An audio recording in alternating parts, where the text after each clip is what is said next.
மைக்கேம் நேயர்களுக்கு அன்பு வணக்கம். தமிழக தேர்தல் களம் எப்படி மாறப்போகுதுன்றது தெரியாமல் நிமிஷத்துக்கு நிமிஷம் அப்டேட் மேலே அப்டேட்டுன்ட்டு போயிட்டுருக்கு. விஜய் ஆட்சி அமைக்க கவர்னர் பர்மிஷன் கொடுக்கல அப்படின்றது ஒரு பக்கம் போயிட்டுருக்கு. ஆளுநர் கரெக்டாக தான் கான்ஸ்டிடியூஷன் படி தான் அவர் செயல்பட்டாருன்றது ஒரு பக்கம் இருக்குது. இதுதான் உண்மை அப்படின்றத இன்றைக்கி விரிவாக விவாதிக்கலாம். மெயினாக வீடியோவை ஸ்கிப் பண்ணாமல் லாஸ்ட் வரையும் பாருங்கள். பல விஷயங்கள் இந்த வீடியோவில் இருக்குது. வாங்க வீடியோக்குள்ளே போகலாம். வணக்கம் சார். வணக்கம் சார். நேத்தியோட கருத்துப்படி இன்றைக்கி ஆளுநர் கேரளா போகிறாரு. பதவி பிரமாணம் ரத்து அப்படின்ற மாதிரி இருந்தது.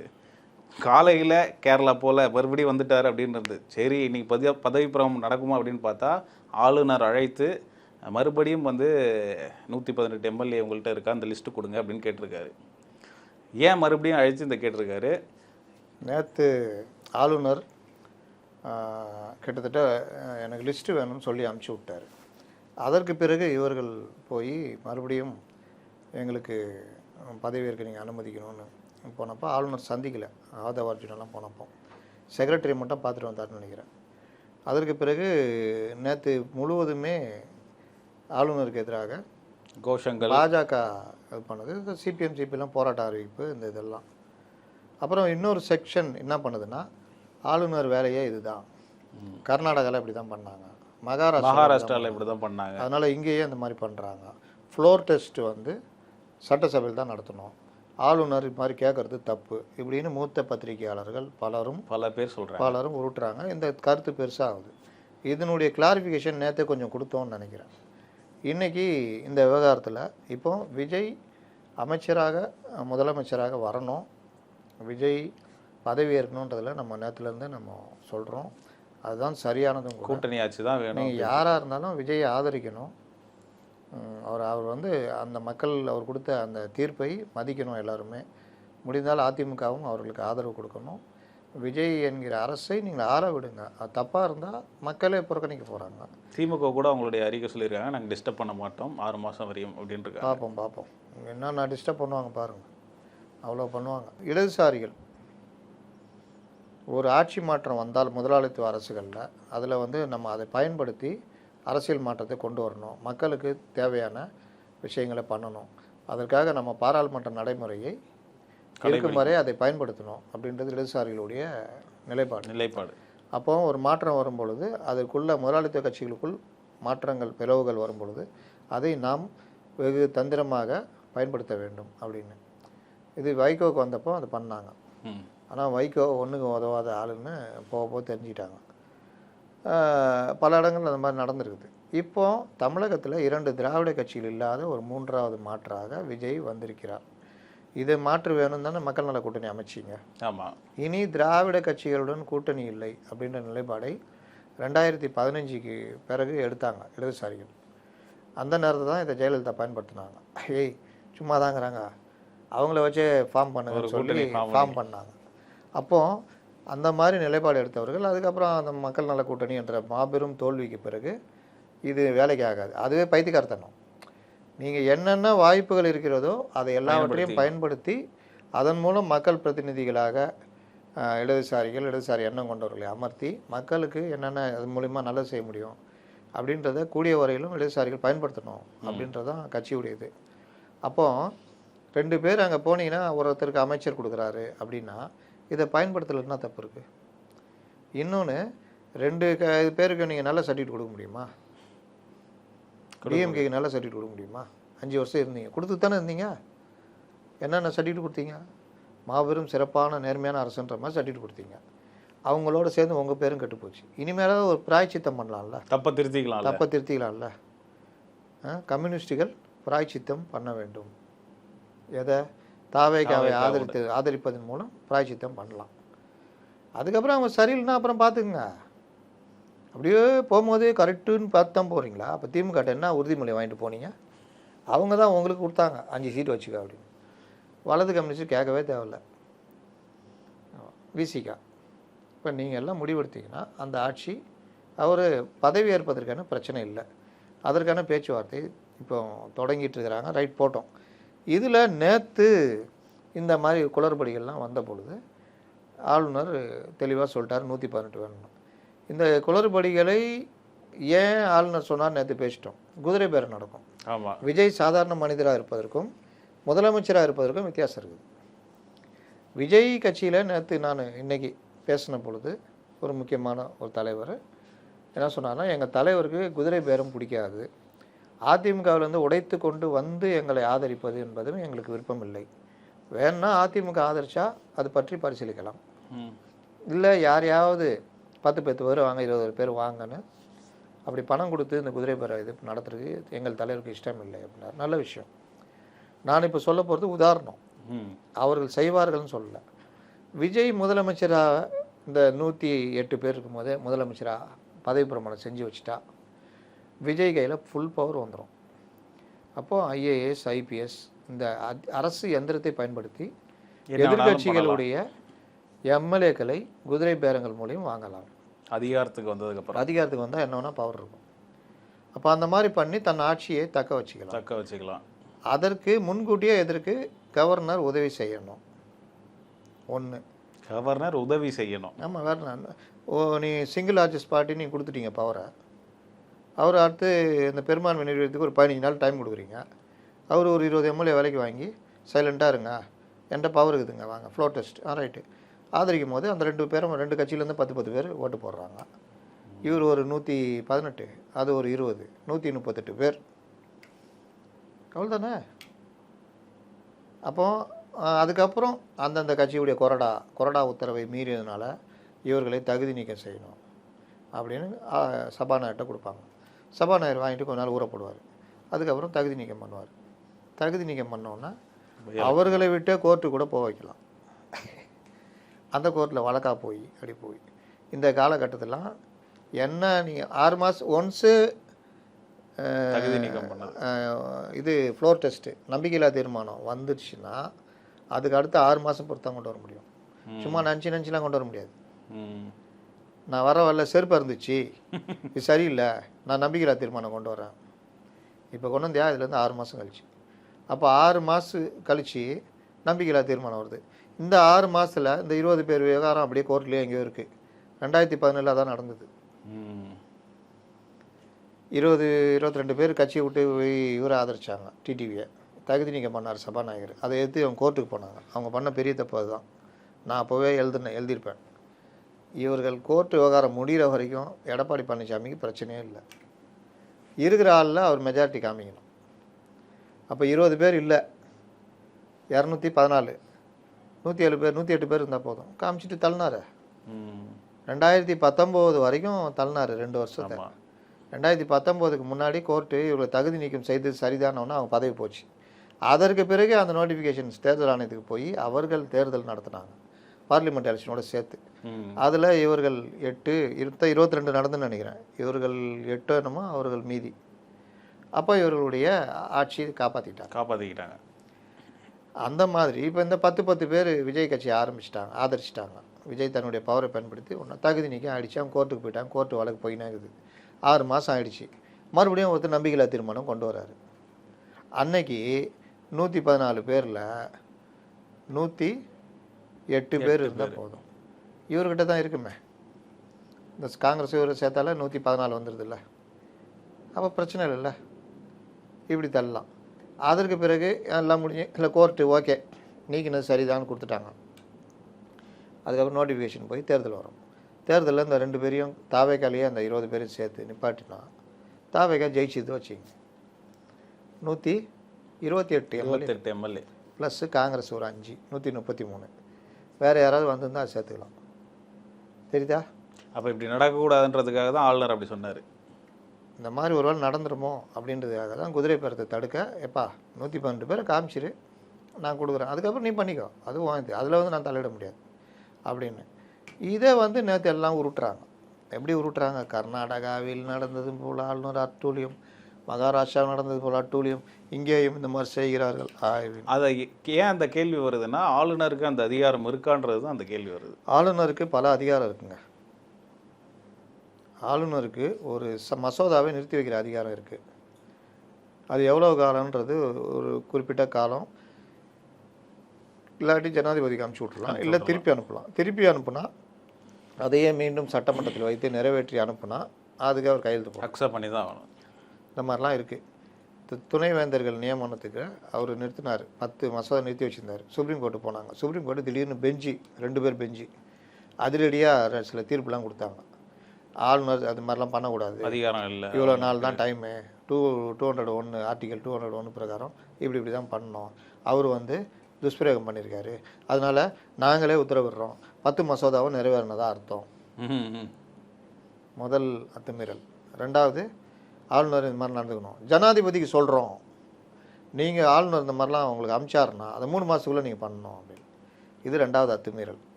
உடனே இங்கே இருக்கிற நம்ம புலிகள், வேந்தராகி விட்டார் முதல்வர். ஆக்சுவலாக அந்த மசோதா என்ன, துணைவேந்தர்களை அந்த துணைவேந்தர் நியமிக்கிற அதிகாரம் முதல்வருக்கு வேணும்னு. ஆனால் அந்த மசோதாவில் 10 துணைவேந்தர்கள் இருந்தாங்கல்ல, அவங்கள நியமித்து உத்தரவிட்டாங்க. ஆனால் வேந்தர் தான் துணைவேந்தர்களை நியமிக்கணும். வேந்தர் ஆகிவிட்டார் முதல்வர்னாங்க. அப்படி எங்கள் தீர்ப்புலையும் சொல்லலை. மறுபடியும் அன்றைக்கி மாலையிலேயே பெரிய மெயின் ஸ்ட்ரீம் சேனல்கள் வாபஸ் வாங்கிட்டாங்க. வாங்கிக்கிட்டு இந்த 10 பேரும் துணைவேந்தர்களாக நியமிக்கப்பட்டார்கள்னு சொன்னாங்க. அப்போ இவங்க ஜனாதிபதிக்கு உத்தரவிட்டாங்கல்ல, அது 2 பேர் பெஞ்சு முடியாது. செக்ஷன் 143 நினைக்க ஆர்டிகல், அது பிரகாரம் ஜனாதிபதி ஒரு 10-14 கேள்வி எழுப்புனாங்க.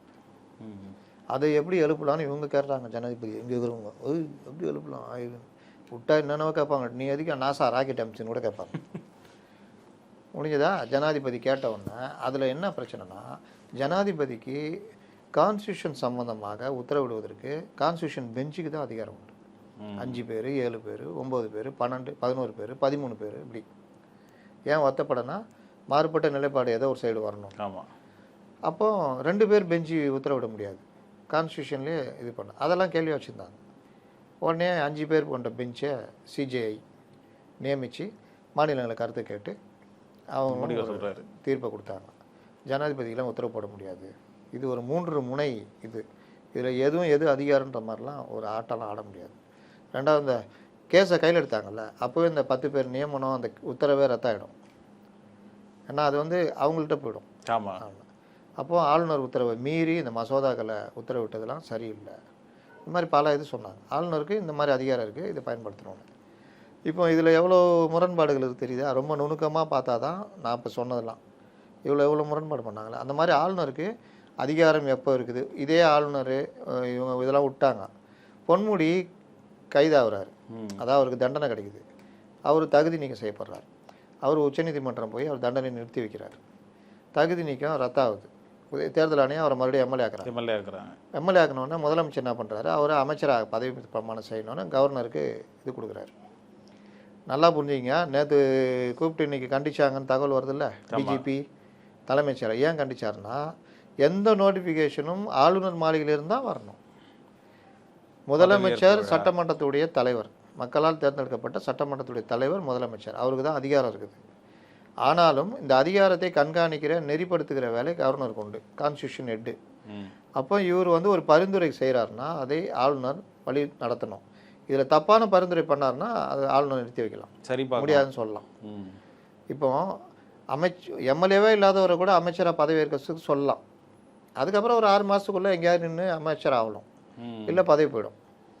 இப்போ பொன்முடி விவகாரத்தில் பரிந்துரை, அவர் தான் எம்எல்ஏ ஆகிட்டார்ல, மறுபடியும் குவாஷ் பண்ணிட்டாங்கன்னு பரிந்துரை ஆகிட்டார். அவரை பதவி ஏற்கணும்னா ஆளுநர் வேலை பதவி பிரமாணம் செஞ்சு வைக்கிறது தான் முறை. மற்ற 2 பேர் பொண்ணு இவர் மட்டும் பண்ண மாட்டேன்ட்டார். சுப்ரீம் கோர்ட்டு போகிறாங்க. சுப்ரீம் கோர்ட்டு நறுக்குன்னு ஒரு கொட்டு வச்சுது. நீங்கள் பெரிய ஆள் கிடையாது, மக்களால் தேர்ந்தெடுக்கப்பட்ட சட்டமன்றம் தான் பெருசு, நீங்கள் தப்பு இருந்தால் மட்டும்தான் சரி பண்ணணும், நீங்கள் முடிவு பண்ணக்கூடாது. அவருக்கு தகுதி இருக்குது, எம்எல்ஏவாக கொடுத்துட்டாங்கன்னா அவர் அமைச்சராவதில் என்ன பிரச்சனை இருக்குது உங்களுக்கு? நீங்கள் ஏன் எடுத்தீங்கன்னா அவர் அமைச்சர் பதவி பிரமாணம் செய்யணும். இது ஒரு நேரத்தில் அது பெரும் பேசுபொருளாச்சு. முதல்ல ஆளுநருடைய பதவிக்கு அதிகாரம் எவ்வளோ இருக்குது, எப்படி இருக்குன்றது அப்பப்போ சில இதை உச்சநீதிமன்றமும் சரி பண்ணும், சில இடங்களில் அத்துமீறமோ தடுப்பாங்க. இப்போது இவர்கள் 118 பேர் லிஸ்ட்டை கொடுங்கன்னு ஆளுநர் கேட்கக்கூடாதுன்னு சொல்கிறாங்கல்ல, அப்படிலாம் எங்கேயுமே கிடையாது. ஆர்டிகல் 164 பிரகாரம் ஆளுநருக்கு இந்த மாதிரி அரசமைப்பதற்கு உள்ள அதிகாரங்கள் பற்றி பல இது இருக்குது. சர்க்காரியா கமிஷன் இதுலேயும் சொல்லியிருக்காங்க. அதில் சொன்ன முக்கியமான ஒன்று, ஆளுநருக்கு முதல்ல திருப்தி வரணும். 118 பேர்ன்றது திருப்தி வரணும் அப்படின்னு. இதெல்லாம் நேற்றே நம்ம கொஞ்சம் விரிவாக பேசிட்டோம். ஆனால் இவர் தப்பாக சொன்னதுனால நம்ம பேசுகிறோம். இப்போ இதில் எடியூரப்பா மேட்டரையும் மகாராஷ்டிரா மகாராஷ்டிரா மேட்டரை எடுத்து மேட்டரையும். வச்சுக்கின்னு இன்னைக்கு பிரபல சேனல்கள் எல்லாம் உருட்டுகிறார்கள். அவர்கள் என்ன உருட்டுகிறார்கள் என்றால் 104 எம்எல்ஏக்களை வைத்திருந்த அந்த எடியூரப்பாவிற்கு பெரும்பான்மை அமைத்திருந்த அவர்களை விட்டுவிட்டு 104 வைத்திருந்த சிங்கிள் லார்ஜஸ்ட் பார்ட்டி என்கிற அடிப்படையில் அவர் ஆட்சி அமைக்க அழைத்தார். ஆமாம், ஆளுநருக்கு சிங்கிள் லார்ஜஸ்ட்னு இப்போ விஜய்க்கு அழைக்கிறதுக்கு அவருக்கு ரைட்ஸ் அதிகாரம் இருக்கு. நீங்கள் போய் பதவி ஏற்றுக்கணும் ரைட்ஸ் இருக்குது. எனக்கு 118 நீங்கள் காமிங்க, அதுக்கப்புறம் நான் கூப்பிட்றேன்னு சொல்கிறதுக்கும் ரைட்ஸ் இருக்குது. அப்ப அவர் முடிவு தான். அவர் முடிவு. இப்படி அவர் முடிவு தான். இப்படி தான் நீங்கள் நடக்கணும்னு யாருக்கும் சொல்கிறதுக்கு உரிமை இல்லை. அத்துமீறினார்னா அது தப்புன்றது வரும், கோர்ட்டும் பார்த்துக்கும். இப்போ இவர்கள் எடியூரப்பா வழக்க சொல்கிறாங்க. பெரும்பான்மைன்னு காங்கிரஸும் ஜனதாதளமும் சேர்ந்து நாங்கள் தான் பெரும்பான்மை 117 பேர் வச்சுருக்காங்க. 117 பேர் வச்சுருக்கோம். இவர் 104 தான் வச்சுருக்காரு. Single largest party. கவர்னர் அவராக கூப்பிட்டாரு, பதவி இருக்க சொல்லிட்டார். கோர்ட்டுக்கு இவங்க போயிட்டாங்க. நாங்கள் பெரும்பான்மை இருந்து கேட்குறோம், இவர் அவரை கூப்பிட்றாருன்னு. அப்போ கோர்ட்டு நீ எப்படி அவர் கூப்பிடலாம், இவங்க தான் பெரும்பான்மை இருக்குன்னாங்களா, நீ எப்படி கூப்பிடலாம்னா கேட்கல. ஏன்னா ஆளுநர் ரைட்ஸு, அவருடைய ரைட்ஸு பெரும்பான்மை சிங்கிள் லார்ஜஸ்ட்னு கூப்பிட்டாரு. அங்கே வேறு மாதிரி செக் வச்சாங்க உச்சநீதிமன்றம். இதுதான் உச்சநீதிமன்றத்துடைய நடைமுறை. கான்ஸ்டியூஷன்லேயும் ரொம்ப தலையிடாமல், ஆனால் நியாயத்தையும் கொடுப்பாங்க. அப்போ என்ன பண்ணாங்க, ரைட்டு முதலமைச்சர் ஆகிட்டல்ல, ஒரு 2 நாள் டைமு 48 மணி நேரம், அதுக்குள்ளேயும் பெரும்பான்மை நிரூபின்ட்டாங்க. இவர் எங்கேருந்து பண்ண முடியும்? பெரும்பான்மை நிரூபிக்க எல்லாம் காத்துக்கிட்டு இருக்கிறாங்க. அது லைவ் டெலிகாஸ்ட்டு. இவர் வந்து நான் ராஜினாமா பண்ணுறேன்ட்டு போயிட்டார். வரலன்னு நினைக்கிறேன், ராஜினாமா லெட்டர் கொடுத்துட்டார். இதில் ஆளுநர் எங்கே அத்துமீறி இருக்கார்? ஏதாவது உச்சநீதிமன்றம் கண்டிச்சிருக்குதா? இல்லை இந்த விவகாரத்துக்கும் விஜய் விவகாரத்துக்கும் ஏதாவது சம்மந்தம் இருக்கா? இப்போ இவருக்கு என்ன சொல்கிறாங்க, ஆளுநர் அந்த மாதிரி கூப்பிட்டுருக்காருல 104 பேர் சிங்கிள் லார்ஜஸ்ட், அந்த மாதிரி கூப்பிடு. அதுவும் ஆளுநருடைய விருப்பம் தானே சொல்கிறாங்க. அவர் தப்பாக கூப்பிட்டார். அதில் அவருடைய விருப்பத்தை பயன்படுத்தினார். அதை வந்து உச்சநீதிமன்றம் கண்டிக்கல. ஏன்னா ஆளுநருடைய ரைட்ஸில் அது ஒன்று. நீ எப்படி கூப்பிடலான்னு கேட்கலையே. ஆனால் ஆளுநர் 118 பேர் லிஸ்ட்டை கொடுப்பா, நான் அப்போ தான் கூப்பிடுவேன்னு சொல்கிறதுக்கும் ரைட்ஸ் இருக்குன்ற. அப்போ இந்த எடியூரப்பா இதில் பொருந்தாதா? பொருந்தாது. அடுத்து மகாராஷ்டிரா 2019 மகாராஷ்டிராவில் சிவசேனாவும் பாஜகவும் சேர்ந்து தேர்தலில் ஜெயித்தாங்க. சரத்பவாருடைய தேசியவாத காங்கிரஸும் சேர்ந்து ஜெயித்தாங்க. 2.5 வருஷம் நீ 2.5 வருஷம் நானுன்னு அவர் 2.5 வருஷம் பஞ்சாயத்து எல்லாரும் ஒப்பந்தம் போட்டுக்கிட்டாங்க. ஒப்பந்தம் வந்து இவன் முடியாதுன்ட்டாங்க பிஜேபி. உடனே அவர் கூட்டணியிலேருந்து பிரிஞ்சு இவர்கள் கூட்டணியில் வந்து சேர்ந்தார். சேர்ந்தோடனே இவங்க நான் ஒரு முதலமைச்சர் தரேன்ட்டாங்க. சேர்ந்தோடனே இவர் கேட்குறாரு எனக்கு ஆட்சி அமைச்சர் அதிகாரம்னு. கவர்னர் என்ன பண்ணுறாரு, யாருக்குமே ஒரு இது இல்லைன்னு சொல்லிட்டு இந்த கேப் ஆகுது, இந்த சேர்றது பிரிவுதான் கேப் ஆகுது. அதனால் சிவசேனாவும் அந்த முடிவு எடுக்கிறது லேட் ஆனோன்னா யாருக்கும் மெஜாரிட்டி இல்லைன்னு ஜனாதிபதி ஆட்சின்றாங்க. அதான் ஆளுநர் கவர்னர் ஆட்சின்றாங்களா, அதான் ஜனாதிபதி ஆட்சி அமலாயிடுது. அதற்கு பிறகு இது அஜித் பவார் இருக்கார்ல, தேசியவாத காங்கிரஸ், அவர் வந்து இவர் அண்ணன் பையன் இறந்துட்டார். இப்போ தான் ஃப்ளைட் ஆக்சிடென்ட்டில் இருந்தார். சரத்பவாருடைய அண்ணன் பையன், அவர் தான் அந்த கட்சியுடைய தலைவர், தேசியவாத காங்கிரஸ். அவர்கிட்ட எத்தனை லெட்டர் இருக்கும். ஆமாம், அதெல்லாம் தூக்கின்னு வந்து பிஜேபியில் கொடுத்து அதிகாலையில் ஆர்டிகல் 12 பிரதமருக்கு இருக்கிற சிறப்பு அதிகாரம், அதாவது மத்திய அமைச்சரவை கூட்டி தான் ஜனாதிபதி ஆட்சியை விளக்க முடியும். பிரதமருடைய சிறப்பு அதிகாரத்தை பயன்படுத்தி அதிகாலையில் அவர் அதை விளக்க, அதுக்கு ஜனாதிபதி ஒப்புதல் கொடுக்க, உடனே இவரை வர வச்சு ஃபட்னாவிஸையும் அஜித் பவாரையும் பதவியேற்க வச்சுட்டாப்புல. ஃபட்னாவிஸ் முதல்வர் நினைக்கிறேன், அஜித் பவார் துணை முதல்வர் நினைக்கிறேன். ஆமாம், பதவியேற்க வச்சுட்டாங்க. இதை எதிர்த்து கோர்ட்டுக்கு போகிறாங்க. முதல்ல இந்த நடைமுறை பெரிய விமர்சனத்துக்கு உள்ளாச்சு. தேவையில்லாத வேலை தானே. ஆமாம், கொல்லைப்புற வழியாக நுழையுது.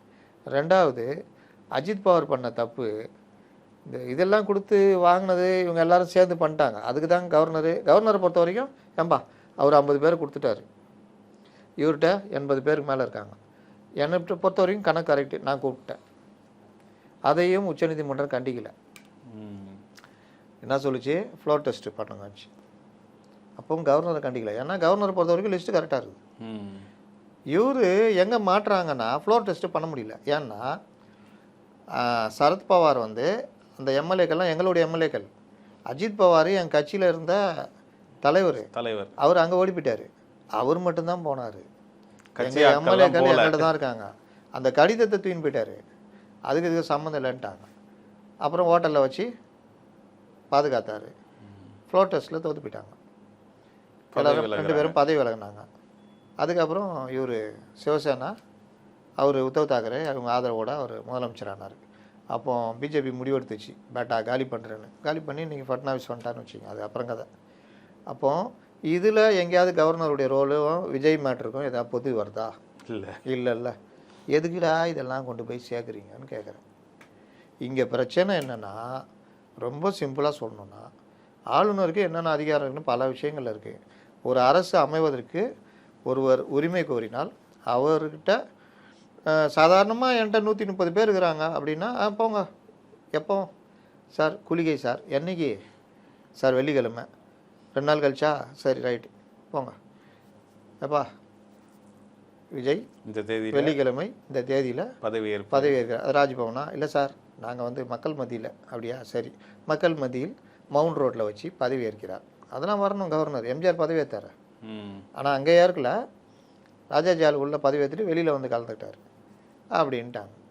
அறிக்கை ப்ரெஸ் ரிலீஸு வெளியே வரும். அதுக்கப்புறம் தான் ப்ரெஸ் பாஸு எல்லா வேலையும் நடக்கும். நேற்று எப்படி நடந்தது? இவர்களாம் அறிவிச்சிட்டாங்க. அதுக்கு தான் வாங்கி கட்டினாங்க, கூப்பிட்டு திட்டி விட்டாப்புல. ஏன் அது நடைமுறை எப்படி சாதாரணமாக மீறுறாங்க பாருங்கள். அவர்களுக்கு தெரியாது, உங்களுக்கு தெரியாது அதிகாரிகளுக்கு. இந்த நடைமுறை கூட தெரியாமல் அதிகாரிகளுக்கு. ஆனால் என்னென்னா ஓவர் விசுவாசம். தலைவரை நான் அதெல்லாம் பண்ணி கொடுத்துட்டேன், வண்டி கான்வாய் ஏற்பாடு பண்ணிட்டேன், நமக்கு ஏற்ற அதிகாரி போட்டேன், நம்மளை பார்த்து அப்படியே ஹெச்ஓபிஎஃப் அப்படி இப்படின்றது இந்த வேலை தான். இது ஒன்று. அப்புறம் இவர் லெட்ரு வந்து முடியாதுன்ட்டு இவர் 118 சொல்லிட்டார்ல, இந்த பிரச்சனைலாம் வருது. இதெல்லாம் குறிப்பிட்டு பேசுகிறாங்க. அப்போ ஆளுநருக்கு இது ஒரு பொதுமக்கள் மத்தியில் தேவையில்லாத வரும்ல, மேலேருந்து கூப்பிட்டு சொல்லியிருப்பாங்க. அதனால தான் நீங்கள் கூப்பிட்டோன்னே இவங்க ரைட்டு நம்மளை கூப்பிட்றாருன்னா பதவி ஏற்க சொல்கிறாரு போலன்னு நான்லாம் கூட அதான் நினச்சோம். ஏன்னா ஆளுநரே கூப்பிட்றாருன்னா சரி வாங்கப்பா பதவி ஏற்றுக்குப்பா, நிரூபிச்சுக்குப்பா. ஆனால் கூப்பிட்டு வச்சு சொல்லிவிட்டு இந்த படத்தில் பண்ணுவான், ஒரு படத்தில் கவுண்டமணி, அவன் என்ன சொல்கிறது, நான் சொல்கிறேன் அப்படின்னு. அந்த மாதிரி நேற்று சொன்னல, இன்றைக்கும் சொல்கிறேன், 118 லிஸ்ட்டோடு வாங்க, பதவி ஏற்றுக்குங்க, இதுதான் நடைமுறை அப்படின்னு சொல்லி அனுப்பிச்சிருக்காரு. எப்போ இன்னொன்று கேட்டிருக்காரு, நிறைய விஷயங்கள் சொல்லியிருந்தாரு. 108 வச்சு நீங்கள் எப்படி ஆட்சி அமைச்சு பெரும்பான்மை மெஜாரிட்டியை நிரூபிப்பீங்க அப்படின்ற கேள்விலாம் அவர் அக்கறையாக கேட்டிருக்காரு. எப்படி பண்ணுவீங்க? இல்லை சார் நாங்கள் சரி பாருங்கள் 118 கொண்டு வாங்க, கொண்டு வந்துட்டு 118 பேர் வச்சுட்டு நீங்கள் பதவி ஏற்றுக்குங்க. அதுக்கப்புறம் நீங்கள் என்ன வேணா ஆகிங்க, அது உங்கள் இஷ்டம். 118 பேர் கொடுத்தீங்கன்னா நான் சொல்ல போகிறேன், பதவி ஏற்று பதவி பிரமாணம் செஞ்சு வச்சிடுறேன், யார் யார் அமைச்சர்கள் பட்டியல் கொடுங்க, எல்லாருக்கும் பதவி பிரமாணம், ஓகே. அதுக்கு பிறகு நீங்கள் குதிரை பேரம், யானை பேரம், சிங்க பேரம், புலி பேரம், எந்த பேரம் வேணால் பண்ணிக்கங்க. ஏன்னா ஒருத்தருக்கு சபாநாயகர் போயிடுவார், 107 ஆகிடும், 117 ஆகிடும். இது ஒன்று போயிடும், சேலங்க இது திருச்சி கிழக்கு 116 ஆகிடும். அதுக்கப்புறம் 6 மாதம் டைம் இருக்குது, ஒன்றும் பிரச்சனை இல்லை. அந்த டியூரேஷன் எவ்வளோ நாளுக்குள்ளே சார் அந்த 118 லிஸ்ட்டை கொடுக்கணும்? கவர்னர் வந்து சொல்லியிருக்காரு. அப்படிலாம் கிடையாது, அப்படிலாம் இல்லை, அப்படிலாம் கிடையாது. அது மட்டும் இருக்கலாம், அது பாட்டில் இருக்கலாம். அதான் கேட்குறேன் சார், அடுத்த மாதம் வந்துடுறேன் சார், என்னப்பா லேட் பண்ணுகிறேன், சீக்கிரமாப்பா சார், இந்த மாதம் கண்டிப்பாக வந்துடுறேன் சார், அடுத்த மாதம் என்னப்பா சார், தான் சார் ரெடி பண்ணுகிறேன் சார், 2 பேர் மட்டும் வரமாட்டேங்கிறான் சார், இதோ சார் பண்ணிட்டேன் சார். அதான் கேட்குறேன். அது குறிப்பிட்ட இது பார்ப்பாங்க, அதுவும் கவர்னர் தான் முடிவு பண்ணுவார். சரி சார், கவர்னர் வந்து விஜய்க்கு ஒரு கெடு வச்சிருக்க மாதிரி விஜயும் கவர்னருக்கு ஒரு கெடு வச்சிருக்காரு. இருங்க, அது அப்புறம் வருவோம். அப்புறம் வந்து கவர்னர் வந்து இதை கூப்பிட்டு ஏன் கிளாரிஃபை பண்ணி ஒரு அறிக்கையாக வெளியிடுறாருன்னா, புரிஞ்சுக்குங்க இதுதான் நிலைமை அப்படின்னு. இப்போ 118ஓட அவர் விஜய் வர்றதுக்கான ஏற்பாடுகள் அவர் நடந்துகிட்டு இருக்கு. இப்போ சொல்லுங்கள், என்ன சொல்லுங்கள்? அதான் சார், கவர்னர் வந்து விஜய்க்கு ஒரு கெடு வச்ச மாதிரி விஜய் வந்து கவர்னருக்கு ஒரு கெடு வச்சிருக்காரு. 10ஆம் தேதிக்குள்ளே ஆட்சி அமைக்க கவர்னர் அழைத்தா ஓகே, இல்லாட்டி உச்சநீதிமன்றத்தை வந்து நாடுவோம் அப்படின்னு சொல்லுவாங்க. உச்சநீதிமன்றம் எல்லாம் தலையிடாது, ஃப்ளோர் டெஸ்ட் வைக்க சொல்ல மாட்டாங்க. 118 இருந்தால் வச்சுக்கணுவாங்க. அவரிடம் இப்போ அரசு தரப்புலையும் சொல்லுவாங்கல்ல, அவர் அந்த கவர்னருக்கு இந்த அதிகாரம் இருக்குங்க, அது எந்த வித அத்துமீறலும் ஈடுபடலை, எங்களுக்கு ஆளுநர் 118 பேர் இருந்தால் அரசமைக்க அழைப்பதற்கு அவர் விருப்பப்படுகிறார், அது அவரை திருப்திப்படுத்துறதுக்கு இதை பாருங்கள், இந்த மாதிரி ஆர்டிகல் 64 இந்த மாதிரி 164 இப்படி இருக்குது, அந்த அடிப்படையில் தான் கவர்னர் கேட்குறார். அதனால் குதிரை பேரம் தடுப்பதற்கு ஆளுநர் இதை வந்து விரும்புகிறார். அதனால் அவங்க 118 கொடுத்துட்டாங்கன்னா ஒன்றும் பிரச்சனையே இல்லை. அப்போ சுப்ரீம் கோர்ட் போனாலும் சுப்ரீம் கோர்ட்டு நீங்கள் 118 இருக்கா அப்படின்னா மிலாடு அது வந்து ஒரு 5 பேர் மட்டும் ஒத்துழைக்க மாட்டேங்கிறான் மிலாட்னா, நீங்கள் 118 இது பண்ணி கொடுங்க, லெட்டர் கொடுங்க, பண்ணுங்க. சொல்ல முடியாது சுப்ரீம் கோர்ட்டு இல்லை அவரை பதவியேற்க அனுமதிங்க, ஃப்ளோர் டெஸ்ட் குறுகிய காலம் டைம் கொடுங்கன்ற மாதிரி கூட கொண்டு வரலாம். சொன்ன மாதிரி 1 நாள் 2 நாள் ஒரு நாள் அவரை பதவியேற்க விடுங்க, மக்கள் தீர்ப்புக்கு இது பண்ணுங்க, மதிப்பளிங்க. மதிப்பளிங்க. 1 நாள் 2 நாள் டைமுக்குள்ளே விஜய் தன்னுடைய இது பெரும்பான்மை நிரூபிக்கணும்னா 2 நாளுக்குள்ளே நிரூபிக்க முடியலன்னா எடியூரப்பா கதை தான், பதவி விலகணும். அதனால் 2 விதமான இதுவும் வரும், எப்படி வரும்னு சொல்ல முடியாது. ஏன் இவ்வளோ கஷ்டம்? இவங்க 18 பேர் தான், இந்த 6 பேரை இது பண்ணிட்டாலே 118 வந்துடும். அது இப்போ தான் சார் பேசிகிட்டு இருக்காங்க. இந்த நடைமுறை 2 நாளைக்கு முன்னாடி ஆரம்பிச்சிருக்கணும். அவங்க நீங்கள் பேச்சுவார்த்தை குழு சிடி நிர்மல்குமார் கூட எல்லாருக்கிட்டையும் போய் தனித்தனியாக பேசுகிறாரு. நீங்கள் செங்கோட்டையன் இருக்கார், அனுபவஸ்தர், எல்லாருக்கும் பழக்கமானவர், அவரால் ஏடிஎம்கில் போய் பேச முடியாது. அங்கே வேணால் ஆதவ அர்ஜுனா வேறு யாரையாவது சிடி நிர்மல்குமார் யாராவது பேசலாம், இல்லை விஜயே பேசலாம். நேராக எடப்பாடி வீட்டுக்கு போனால் என்ன விஜய் நத்தை கெட்டு போயிடுமா? எனக்கு ஆதரவு கொடுங்கன்னு கேட்டால் என்ன வேணான்னு வரா எடப்பாடி? அரசியலில் அப்படி இப்படிலாம் கிடையாதுங்க. அரசியலில் எது வேணால் நடக்கும். அதிமுகவுடைய நிலைப்பாடு என்ன சார்? நேற்று எம்எல்ஏக்கள் கூட்டம்லாம் போட்டாங்க. அதிமுகவோட நிலைப்பாடு முதல்ல நேற்று ஏடிஎம்கே டிஎம்கே சேரலான்ற மாதிரி பேச்சுவார்த்தைலாம் போயிருந்தது. அது இல்லைன்னு காலையில் நிரூபணம் ஆயிடுச்சு. தாவேக்காவுக்கு ஆதரவு இல்லைன்னு கேபி முனுசாமி சொன்னார். ஆனால் அதுக்கப்புறம் தான் கூட்டமே நடந்தது. தாவேக்காவுக்கு ஆதரவு இல்லைன்னு ஒரு பக்கம் நிலைப்பாடு எடுத்தாலும் ஆதரவு கொடுக்க போகிறாங்க சிவி சண்முகம் தலைமையில் 35 பேர்னு நேற்று அவர்கள் தரப்புலேருந்து எல்லாரையும் கூப்பிட்டு சொன்னாங்க. அதுக்காக இப்போ சிவி சண்முகம் ஒரு 28 பேரோடு அங்கே ரிசார்ட்டில் இருக்கார்.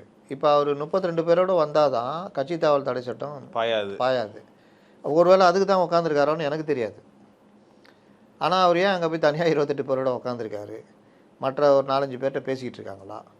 இந்த மாதிரி விஷயம். இப்போ ஒரு 5 பேர் செங்கோட்டை எனக்கு சம்மந்தம் இல்லையா சார்? என்ன வேணால் நடக்குங்க, பேச்சுவார்த்தை தானே, எல்லாம் ஒரே சகாக்கள் தானே. இந்த மாதிரி பண்ணுங்க, கொடுங்க, நான் பேசுகிறேன். யாராவது ஒருத்தர் நடுவில் மீடியேட்டர் வேணும்ல.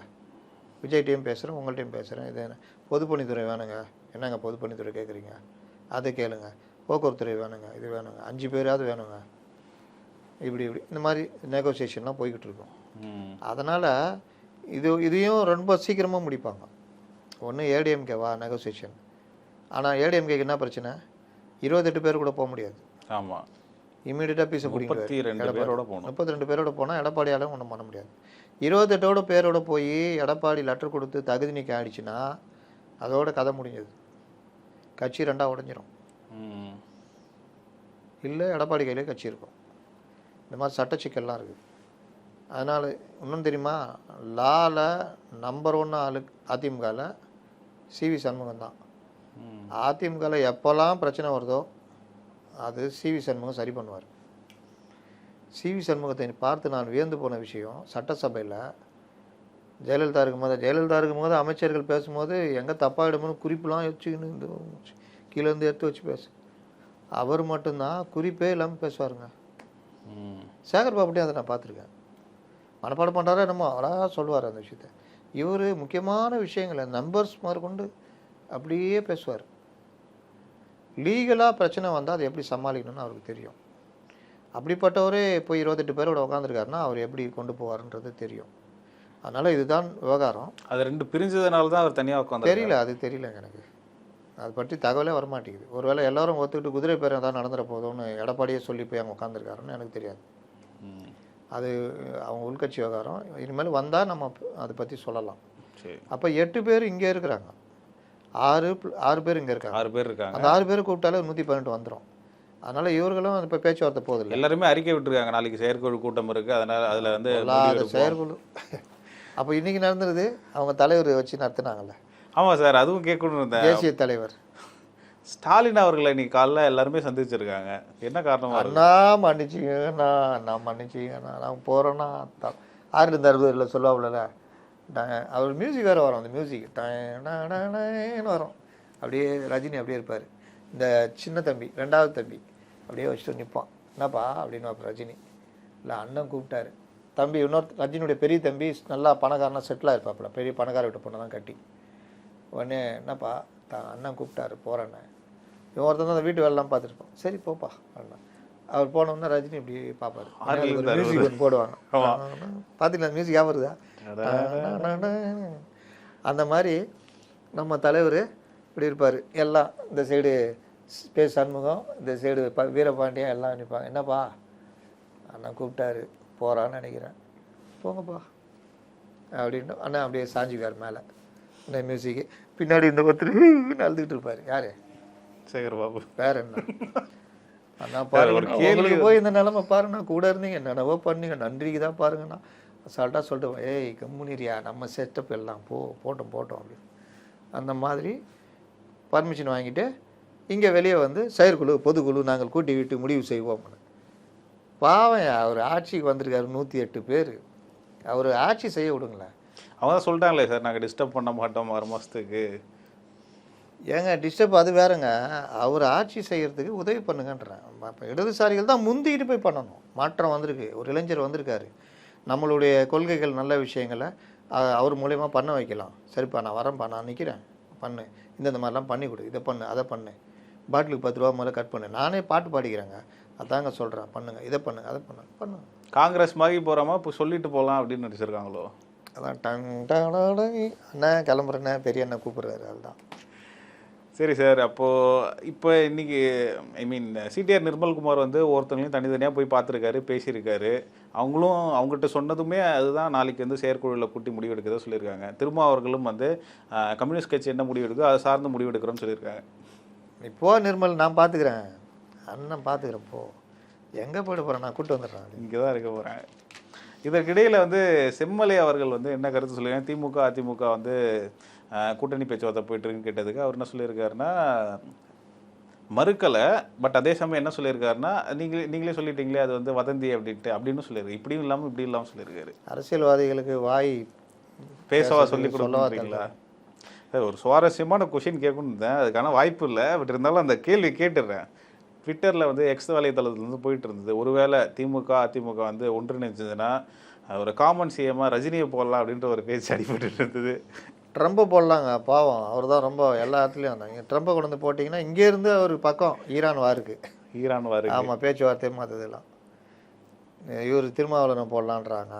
ஆமாம், காலைல சிந்தனை செல்வன் சொல்லியிருந்தாரு. நம்ம ஒன்று சொல்லலாமா, அண்ணன் சீமான் பல தேர்தல்களில் ஒரு மாற்று திருச்சி கிழக்கு ஆமாம் ரொம்ப போராடிட்டு இருக்காரு.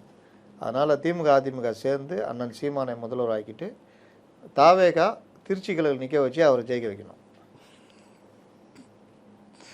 ஏங்க நீ இப்போலாம் இவ்வளோ பேர் பேசுகிற, அவர் எவ்வளோ விஷயங்களை பாசிட்டிவான விஷயங்களை பேசிகிட்டு இருக்காரு, தைரியமாக நிற்கிறாரு, 234 தொகுதியும் சுற்றி வர்றாரு. அவருக்கு இந்த 234 தொகுதியும் தெரியும், தமிழகம் பற்றி தெரியும். ஏன் அவர் முதல்வர் ஆகக்கூடாது? ரஜினிகாந்த் முதலமைச்சர் ஆகிறாங்க. ஒரு தகவல் பரவிடுறது, இது ரஜினிகாந்துக்கு தெரியுமா அப்படின்னு கேட்கணும். ரஜினிகாந்தை பிரதமராகனா கூட அவர் ஒத்துக்க மாட்டார், ஏன்னா அவருடைய மனநிலையே வேறங்க. ஏன்னா ஒரு பேச்சு அடிபட்டது இல்லை சார், அவர் அண்ணன் கூட சொல்லியிருந்தார், ஆளுநர் ஆகிறதுக்கு கூட ஒரு சான்ஸ் கிடைச்சிது, ரஜினி தான் மிஸ் பண்ணிட்டாரு. ஏன்னா ரஜினி பிரச்சனைகளை விட்டு ஒதுங்கி போகிறவருங்க. ரஜினி பொறுத்தவரைக்கும் ஒரு வியாபாரி, அப்படியே ஜாலியாக இருப்பார். 4 ரெட் ஜெயின் படம், 2 சன் பிக்சர்ஸு, அப்படி இப்படின்னு நடிச்சுட்டு அப்படியே நிம்மதியாக சார். ஆமாம், நான் என்ன தப்பாக சொல்கிறேன், ரஜினி நிம்மதியை தேடுப்பவர். அவருக்கு தெரியும் இந்த மாதிரி விஷயங்கள்லாம் தேவையில்லாத விஷயம்னு. அதனால் அவர் வாழ்க்கையை நல்லா அனுபவிக்கிறாருங்க. நல்லா படம் பார்க்குறாரு, அந்த டைரக்டரை கூப்பிட்றாரு, கட்டி பிடிக்கிறாரு, வாழ்த்து சொல்கிறாரு, ஒரு கதை ரெடி பண்ணிட்டு வான்றாரு. அதான் அவர் பண்ணுற தப்பு. அவனும் ஜாலியாக போகிறான், தலைவருக்கே கதை ரெடி பண்ண சொல்லிட்டாருப்பான்னு. அவன் சொல்கிறான், ஏன்டி அதான் ஏன் சொன்னார் அப்படின்னு. இன்றைக்கி கோடம்பாக்கம் ஃபுல்லாகவே தலைவர் கதை ரெடி பண்ண சொல்லிக்கிறான், ரொம்ப பேர் சுற்றி நிற்கிறான். ஆமாம், ஆனால் அவர் அந்த பெரிய பிரம்மாண்ட நிறுவனங்களுக்கு யார் டைரக்டரோ அவங்கள வச்சு தான் அவர் பண்ணிகிட்ருப்பார். அவர் நினச்சா இன்றைக்கி பல இந்த படங்கள் தேசிய இது பண்ணுற மாதிரி நல்ல ஆர்ட் ஃபிலிம் பல படங்கள் நடிக்கலாம் அவர் நினச்சா. அமிதாப் பச்சன் அது பண்ணுறாரு, இவர் நினச்சா பண்ணலாம். மிகச்சிறந்த நடிகர் ரஜினி. நீங்கள் அதனால தான் ஆள் இந்த அறுபது சொன்னேன். இந்த நிலைமையில் ஒரு கேள்வி வருது, கமல்ஹாசன் கூட விஜய்க்கு வந்து ஆதரவு தெரிவிச்சிருக்காரு, கவர்னர் மேலே தப்பு இருக்குது அப்படின்ட்டு. அவர் விடுங்க, அவரை கவர்னர் மேலே தப்பு இருக்குதான். எப்படி தப்பு இருக்குதுன்னு கேட்டால் அவர் சொல்லுவார், அது போய் புரிஞ்சுட்டு வரதுக்குள்ளே எங்கள் ஜனாதிபதி ஆட்சியாக வந்துடும் அவரை போயிட்டு. சரி சார், இப்போ வந்து உளவுத்துறை தரப்புலேருந்து லா அண்ட் ஆர்டர் ப்ராப்ளம் வருது அப்படின்ட்டு ஒரு எச்சரிக்கை விடுத்திருக்காங்க தமிழ்நாட்டை பொறுத்தவரை. மெரினா பீச்சில் போலீஸை குமிச்சிருக்காங்க, அதானே? 2 விதமாக நடந்ததை இந்த ஊடகங்கள் பண்ண வேலைனால இது ஒரு குழப்பம். மத்திய உளவுத்துறை சில த்ரெட்டன்னு சில முக்கியமான விஷயங்களை எச்சரிக்கையாக விடுவாங்க. அது வந்து ரொம்ப அமுக்கபுலாக முடியும். அதுக்கு பின்னாடி ரொம்ப பேர் அது நடக்காமல் இருக்கிறதுக்கான ஒர்க்கை பண்ணுவாங்க. வழியே பண்ணுவாங்க. இந்த மாதிரி பல இது தடுக்கப்படும். இதில் அந்த மாதிரி ஒரு எச்சரிக்கையை இவங்க எடுத்துக்கிட்டு ஊடகங்கள் ஜல்லிக்கட்டு மாதிரி திரள போகிறாங்கன்ற மாதிரி கிளப்பி விட்டாங்க. இப்படி கிளப்பி விட்டாலே இதை கேட்டு ஒரு 100 பேர் திரளுவோம், 1000 பேர் திரளுவோம். அப்போ என்ன ஆகும்? அது ஒரு பெரிய பிரச்சனையாக மாறும். அதை தடுக்கிறதுக்கு திரளக்கூடாதுல்ல, போலீஸை மெரினால குமிக்கிறாங்க. இப்போ இவனுக்கு கிளப்பி விட்டு இங்கே மெரினால போலீஸ் வந்துச்சா, இப்போ இவனுங்களே அந்த நியூஸ் பார்த்தியா, நாங்கள் சொன்னோம் பார்த்தியா, மெரினால வரப்போகிறோம் போலீஸ் குமிச்சிக்கிறாங்க பாருன்னு இவன் நியூஸை மறுபடியும் இது பண்ணுறான். இதுதான் இந்த போலீஸ் செய்திகளை ஸ்ப்ரெட் பண்ணுறதுனால வர பிரச்சனை. புரியுதா? இது இந்த அக்கறை யாருக்குமே சமூக அக்கறை கிடையாது. இதுதான் நிலைமை. ஆக்சுவல் ரீசன் என்ன சார் அந்த எச்சரிக்கைக்கு? ஏங்க ஏதாவது இருக்குங்க, ஒரு தீவிரவாதி கூட தமிழ்நாட்டு பக்கம் வந்திருக்கலாம், ஏதாவது ஒரு அசம்பாவிதம் பண்ணுறதுக்கு இருக்கலாம்.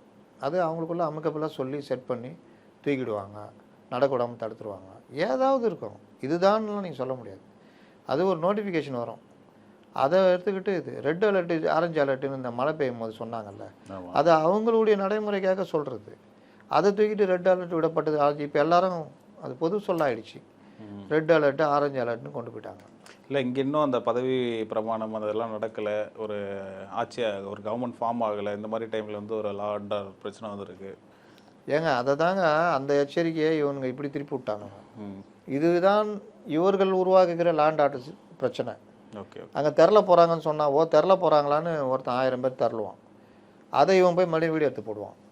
உடனே அதை பார்த்துட்டு ஒரு 1000 பேர் வருவான். அப்போ போலீஸுக்கு இன்னும் சிக்கலாகும். ஊடகங்கள் கொஞ்சம் பொறுப்போடு நடந்துக்கணும். அதெல்லாம் கிடையாது, அதான் சொல்ல வரேன்.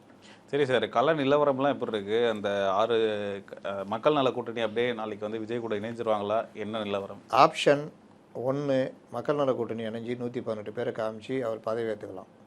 ஆப்ஷன் 2 சிவி சண்முகம் தலைமையில் ஒரு 32 பேர் வந்து விஜய்க்கு ஆதரவு கொடுக்கலாம். 32 பேர் இல்லையா? அதானே கேள்வி. அங்கே ஆப்ஷன் 2ன்னு சொல்லுது, இதெல்லாம் நடக்கும், நடக்காமல் போகலாம். நான் ஆப்ஷனை சொல்கிறேங்க, வரலாம். ஆப்ஷன் 3 அதிமுகவே வெளியிலிருந்து ஆதரவு கொடுக்கலாம். ஆப்ஷன் 4 இது எதுவுமே நடக்காமல் போய் விஜய் எனக்கு என்னென்னு இது தேவையில்லை, நான் தேர்தலை சந்திக்கிறேன்னு கம்னு வந்துடலாம். அப்போ ஜனாதிபதி இது கவர்னர் ஆட்சி வந்த உடனே தேர்தலை சந்திக்கலாம். விஜய் அனுதாபத்தை தேடலாம். காங்கிரஸும் கூட்டணியில் இருக்கிறதுனால ஈஸியாக விஜய்க்கு கூடுதல் இடங்கள் தனிப்பெரும்பான்மை கிடைக்க வாய்ப்பு இருக்குது. இந்த மாதிரி பல ஆப்ஷன் இருக்குது. இதில் அவர் கோர்ட்டுக்கு போகிறேன்னு சொன்னாங்கல்ல, அவங்க ஒன்றும் சொல்லி கோர்ட்டுக்கு போகிறேன்னு. நாங்கள் பேசின கூட கோர்ட்டுலாம் சார் கோர்ட்டுக்கு போய் கோர்ட்டே சொல்லுது சார், இப்படி தான் சொன்னாங்க. பல பத்திரிகை எல்லாம் வருது சார். அதான் நான் நேரில் பேசினாலும் சொல்கிறேன் சார், கோர்ட்டுக்கு போய் கோர்ட்டே சொல்லுது சார், அவர் பதவி ஏற்க கூப்பிடுங்கன்னு சொல்லுது சார், ஒரு நாள் டைமுன்னு சொல்லுது சார், நாங்கள் எங்கே போவோம்? அதனால் இதெல்லாம் அமைஞ்சால் நாங்கள் எங்களுக்கான உரிமையை கோருவோம் சார். அதற்கான பேச்சுவார்த்தை போகுது சார். குறுக்கு வழியில் போகிறதே எங்கள் தலைவர் விரும்பலை சார். இதைத்தான் எனக்கு சொன்னாங்க. ரொம்ப நெருக்கமான ஆட்கள் தான் சொன்னாங்க. அதனால் அவர் குறுக்கு வழியில் போக விரும்பலைன்னா இப்போ சிபிஎம் மக்கள் நல கூட்டணி காங்கிரஸ் வந்தாலே 118 வந்துடும். அவர் நேராக போய் கவர்னரை பார்த்து வந்துச்சிங்க ரைட்டு பதவி ஏற்றுங்கன்ற போகிறாங்க. ஏன்னா அங்கே 118 நிற்க மாட்டாங்க, கொஞ்சம் ஒரு 2-3 சீட். ஏங்க அதெல்லாம் அப்புறம் கதைங்க. அப்புறம் அவங்க குறுக்கு வழியில் போகிறாங்க, நேரு வழியில் போகிறாங்க, பள்ளம் தோண்டி பார்த்துக்கிறாங்க. அதெல்லாம் அப்புறம் ஆட்சியை பிடிச்சிட்டாங்க, என்ன வேணால் பண்ணிட்டு போட்டோங்க. சரி, நான் இது வரைக்கும் இருக்கிறத நான் சொல்கிறேன், ஏன்டா அவங்க சொன்னதை சொல்கிறேன்.